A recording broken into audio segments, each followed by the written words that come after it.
Это итоги дня. В студии Анастасия Кобызева. Здравствуйте. И вот главные темы. 4 человека с коронавирусом скончались за сутки в Якутии. Последние данные оперштаба через несколько минут.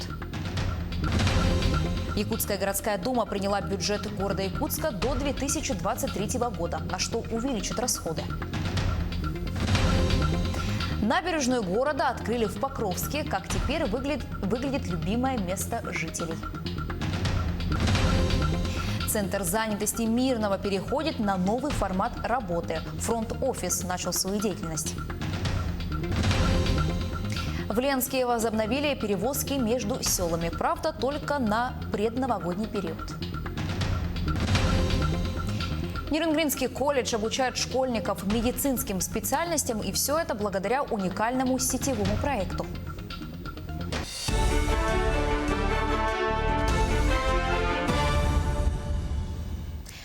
Пандемия коронавируса продолжается, и говорить, что все замечательно, неправильно. Об этом заявил полномочный представитель президента в ДВФО Юрий Трутнев, принимая участие в дальневосточном онлайн-форуме. Вице-премьер отметил, что побывал во всех регионах федерального округа и вместе с губернаторами обсуждал меры поддержки. Он отметил, что за период пандемии в регионы Дальнего Востока было поставлено около 300 машин скорой помощи, около 1000 аппаратов ИВЛ, более миллиона защитных комплектов. Кроме того, в регионы ДВФО уже поступили первые партии вакцины от COVID-19. Прививки получают работники здравоохранения, образования и социальных служб. За сутки в Якутии выявили 193 новых случая COVID-19. По информации регионального оперштаба, в Якутске 88 заболевших. В Мирнинском районе 15 случаев, в Нерюнгринском 13, в Алданском 10. 8 человек заболели в Мегино-Кангаласском районе, 7 в Ленском. В Амгинском районе зафиксировали 6 новых случаев коронавируса.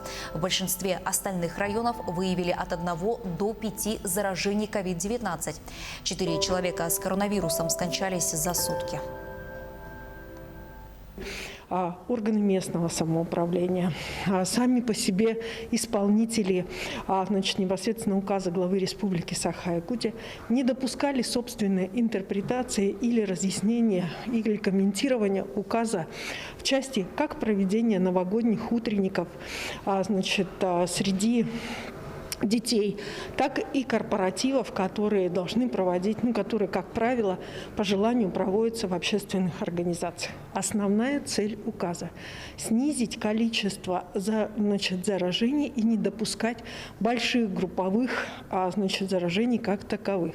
Это возможно и в той ситуации, когда уже есть сложившиеся коллективы. Поэтому, когда мы говорим об утренниках, об мероприятиях новогодних в школах и в детских садах, то никакого смешения детей в этих группах, как в детских садах при проведении утренников, так непосредственно и школьников не должно быть. Стажировку в Москве по лечению коронавируса прошли 5 специалистов из разных районов Якутии. Обучение было организовано Министерством здравоохранения республики совместно со столичным ведомством. Как лечится COVID-19 и о чем нужно помнить каждому из нас, узнавала Татьяна Вахнина. 2 недели и более длится процесс лечения COVID-19 в зависимости от степени тяжести болезни. По данным на 22 декабря в стационаре с установленным диагнозом «новая коронавирусная инфекция» находились 87 пациентов. Большинство заболевших – люди старшего возраста. Легкая форма, она обычно незаметно для больных проходит, а вот начиная со средней и с тяжелой формы, там присутствуют такие жалобы, как высокая температура, длительное время, не избивающаяся ничем, нарастает одышка у людей и обостряются все хронические заболевания. Виталия Власова – врач-отоларинголог. Впрочем, почти 8 месяцев болезни уха, горла и носа для нее не профильные. В мае Виталия Викторовна была переведена в ковидное отделение. Сейчас она и 5 ее коллег оказывают помощь заболевшим новой коронавирусной инфекцией. Недавно Виталия Викторовна прошла 2-недельную стажировку в Москве. Мы там посещали такие больницы, как стадион Крылатская, Коммунарка. Мы проводили совместный обход с руководством НИИ Склифосовского, обсуждали тактику лечения больных. Стажировка была организована для врачей ковидных отделений Минздравом республики совместно со столичным ведомством. Из Якутии обучение прошли 5 специалистов.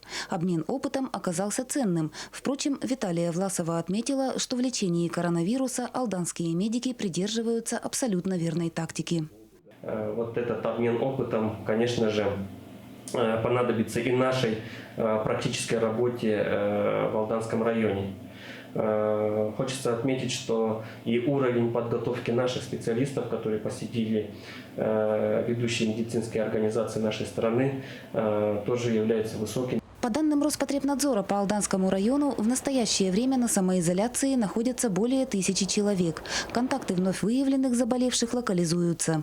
Продолжается работа в активных очагах, специализированном интернате поселка Илмах и Алданском центре семейного устройства. Врачи напоминают, сохранение собственного здоровья во многом зависит от нас. Берегите себя, молодежь, берегите своих близких.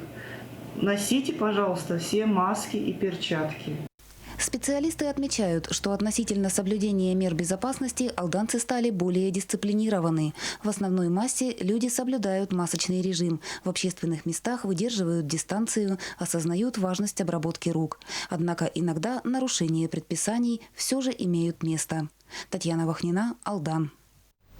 Якутская городская дума сегодня на очередном заседании приняла бюджет города Якутска до 2023 года. Доходная часть увеличена по сравнению с текущим годом более чем на 1 миллиард рублей за счет поступлений из республиканского бюджета. Доходы в следующем году ожидаются в сумме более 17 миллиардов рублей. В целом бюджет несет в себе социальную направленность. Например, расходы на образование увеличились на 900 миллионов рублей. Депутаты назвали бюджет оптимистичным, как отметил председатель Гордумы Альберт Семенов. Принятие бюджета – это результат слаженной работы и депутатов, и окружной администрации при поддержке республиканских властей. Мы должны профинансировать бюджет образования. Мы должны профинансировать ЖКХ. Ну, то есть основные параметры и направления остаются, конечно, те же. Что и в прошлом году, что и 5 лет назад, что 6 лет назад. То есть это социальная направленность бюджета. До 2024 года в Якутске планируют провести большую работу по строительству дорог и благоустройству дворовых территорий. О проведении трехлетия благоустройства и озеленения в столице объявила глава города Сардана Аксентьева. Работы будут проводить по 4 направлениям: экология, доступная среда, общественное пространство и безопасность. Подробности в материале Юрия Осипова. В приоритете дороги и дворы. Строительство дорог в Якутске уже проходит в рамках национального проекта «Безопасные и качественные автомобильные дороги». При реализации трехлетней программы большое внимание будет уделено благоустройству дворовых территорий, устройству новых тротуаров и детских площадок, освещению городских улиц. На эти мероприятия будет направлено порядка 600 миллионов рублей. Это замена непосредственно изношенного покрытия асфальтобетонного, это полностью замена детской площадки, то есть тех мафов, которые будут непосредственно качели, горки и так далее, будут тоже меняться. Плюс также будет предусматриваться в рамках этого мероприятия дворовое освещение. Отдельное внимание будет уделено водоотведению. В городской администрации отметили, что имеющаяся сегодня схема водоотведения не отвечает потребностям. В рамках этого также трехлетия благоустройства также будут проведены еще и другие мероприятия, направленные на проблемный такой вопрос, как с водоотведением непосредственно грунтовых, надземных вод. Соответственно, будет разрабатываться схема водоотведения поверхностных вод с территории городского округа города Якутска для сохранения наших вечно мерзлых грунтов. При реализации проекта планируется применить практику софинансирования, в которой участвуют сами жители. Однако этот принцип носит добровольный характер. Администрация города уверена, что совместная работа принесет куда больше пользы и гораздо быстрее. Данным подходом уже заинтересовались крупные управляющие компании и выразили готовность участвовать в софинансировании. Юрий Осипов, Джилустан Иннокентьев, Якутск. Набережную города открыли сегодня в Покровске. В церемонии открытия приняла участие главный архитектор Якутии Ирина Алексеева.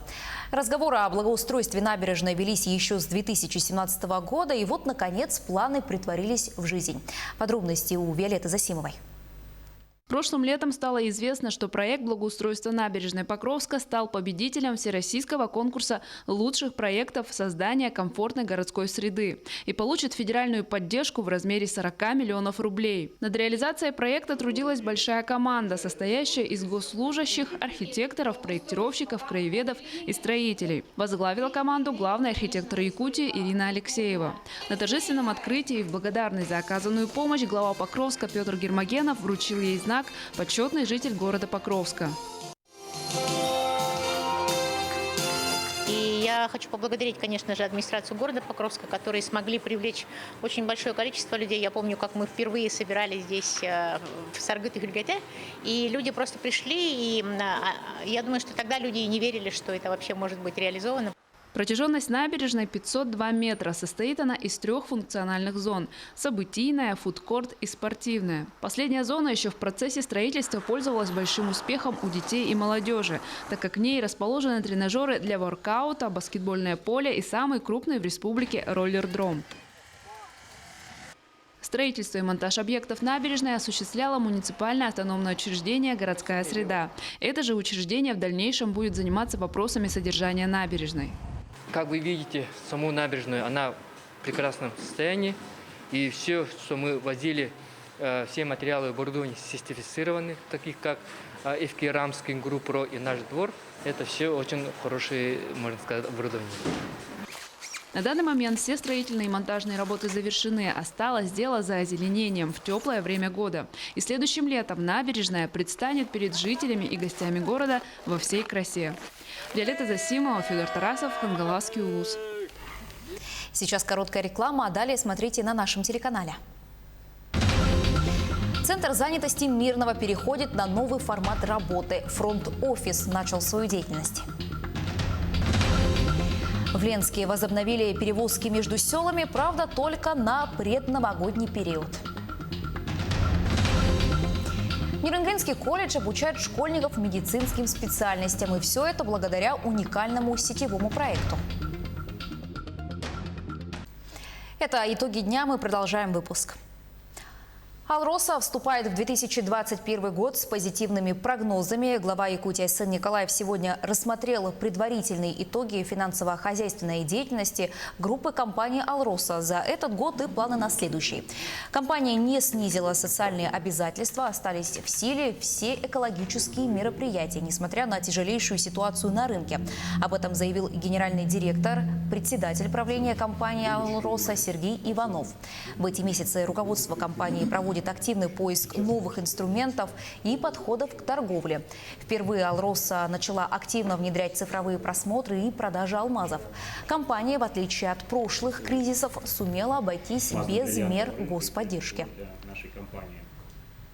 Также сегодня «Алроса» передала Якутии 25 сертификатов на алмазы, названные именами героев Советского Союза. Проект «100 именных алмазов» к столетию государственности Якутии стартовал в апреле прошлого года. Имена известных якутян присвоят 100 уникальным алмазам массой более 50 карат. Вместе с сертификатами Сергей Иванов вручил Айсену Николаеву копии алмазов.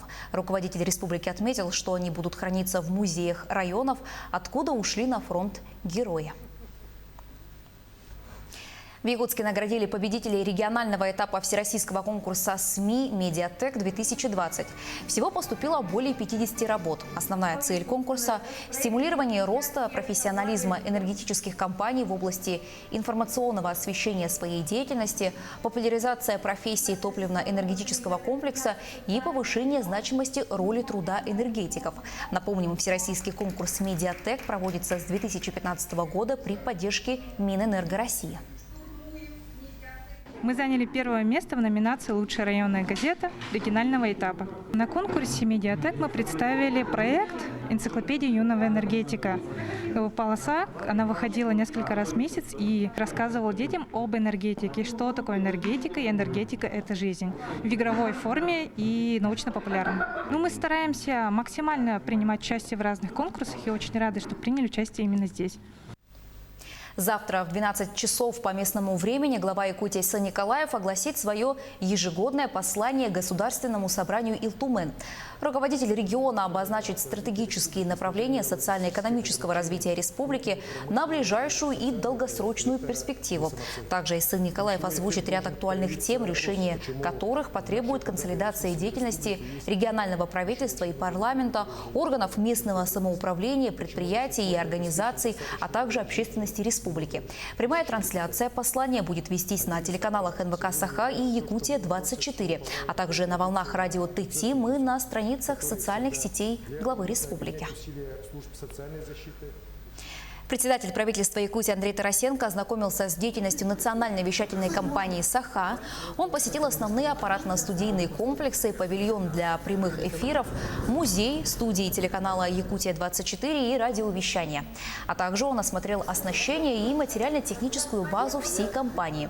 Во время встречи с творческим коллективом были затронуты вопросы расширения творческого потенциала телеканалов. Также Андрей Тарасенко вручил государственные и правительственные награды работникам компании за личный вклад в развитие республиканского телерадиовещания. Центр занятости Мирного переходит на новый формат работы. Фронт-офис «Моя работа» уже начал свою деятельность. Горожане смогут получить комплексную помощь при трудоустройстве, карьерную консультацию, психологическую поддержку, а также приобрести новую специальность, либо пройти повышение квалификации. С работодателями организован новый метод работы по конкретной бизнес-ситуации. Таким образом, в следующем году в Мирнинском районе будут готовить специалистов только промышленных профессий. Кроме того, значительно упрощены административные процедуры. Например, при оформлении потребуется меньше документов и необходимых справок. На сегодняшний день центр оснащен современным цифровым оборудованием, внедрена система СМС-оповещения, а качество работы фронт-офиса будут оценивать сами получатели госуслуг. Граждане, обращающиеся к нам за помощью в трудоустройстве, будут от начала до конца получать всю необходимую поддержку. То есть, если человек к нам приходит и желает трудоустроиться по определенной профессии, но у него нет данной квалификации, данной специальности, тут подразумевается профессиональное обучение гражданина.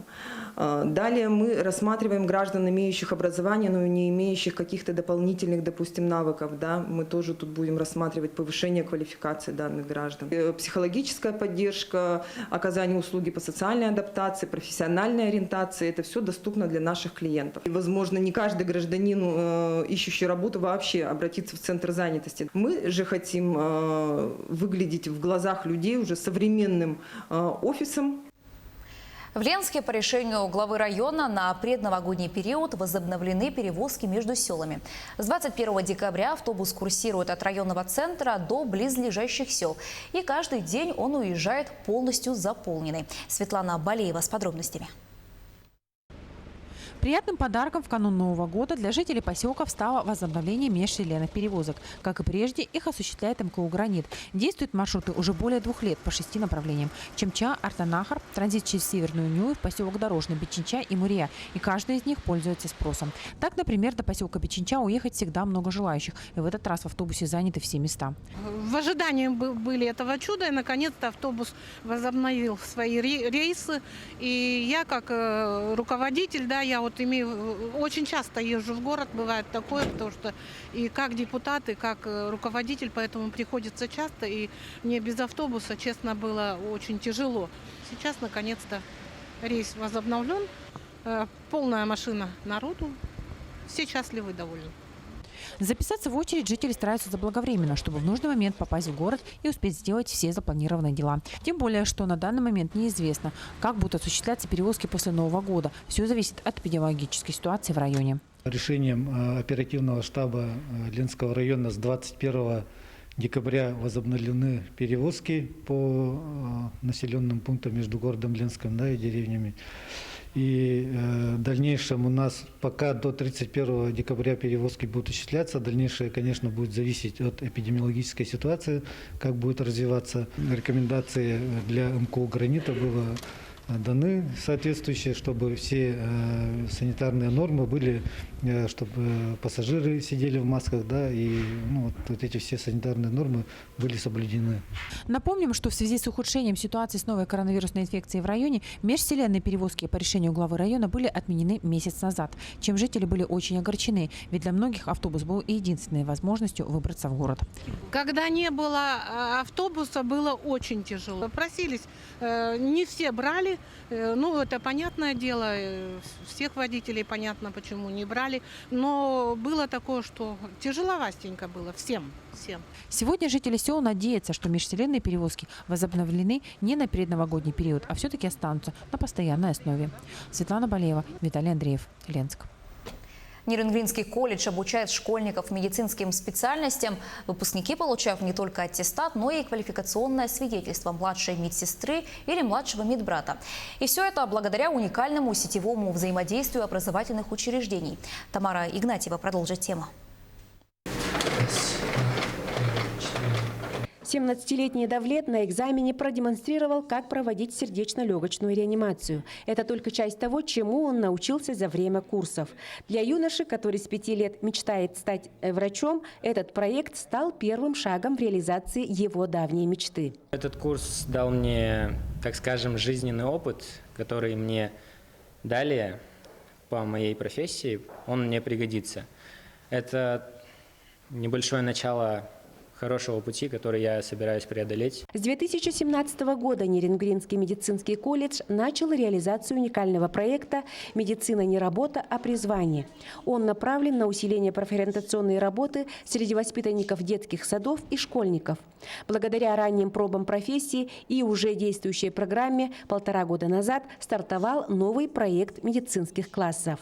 Этот проект, который начинался просто в виде экскурсий, в виде ознакомлений, он воплотился в такую программу сетевого взаимодействия наших учреждений, которые начинались с детских дошкольных учреждений. То есть такая схема, мы ее составили, эту схему. Это детские дошкольные учреждения, школа, медицинский колледж и больница. Первыми ласточками, выпускающимися из медицинских классов колледжа, стали учащиеся гимназии номер 2 и школы номер 1. Эти образовательные учреждения были отобраны, так как имели профильные химико-биологические классы. Ребята познавали самые азы медицины и учились помогать людям. Они изучали гигиену, микробиологию, выполняли работы по профессии медицинская сестра по уходу за пациентами. Не только теоретические знания они получили, участвуя в этом проекте, но и практические навыки получены.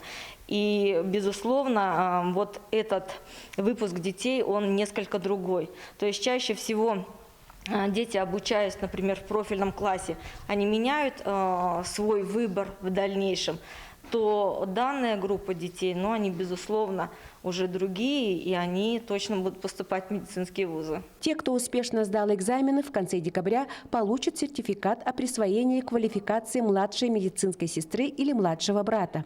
Это позволит ребятам в будущем трудоустроиться в лечебно-профилактические учреждения. Также удостоверение будет большим плюсом при поступлении в медицинский институт или колледж. И самое главное для будущих студентов – это может стать хорошим подспорьем. Они могут подрабатывать в медицинских учреждениях. Тамара Игнатьева, Вадим Барашков, Ниренгри. На этом все. Наши корреспонденты продолжают следить за развитием событий. Берегите себя, чаще мойте руки, носите маски и перчатки. До встречи.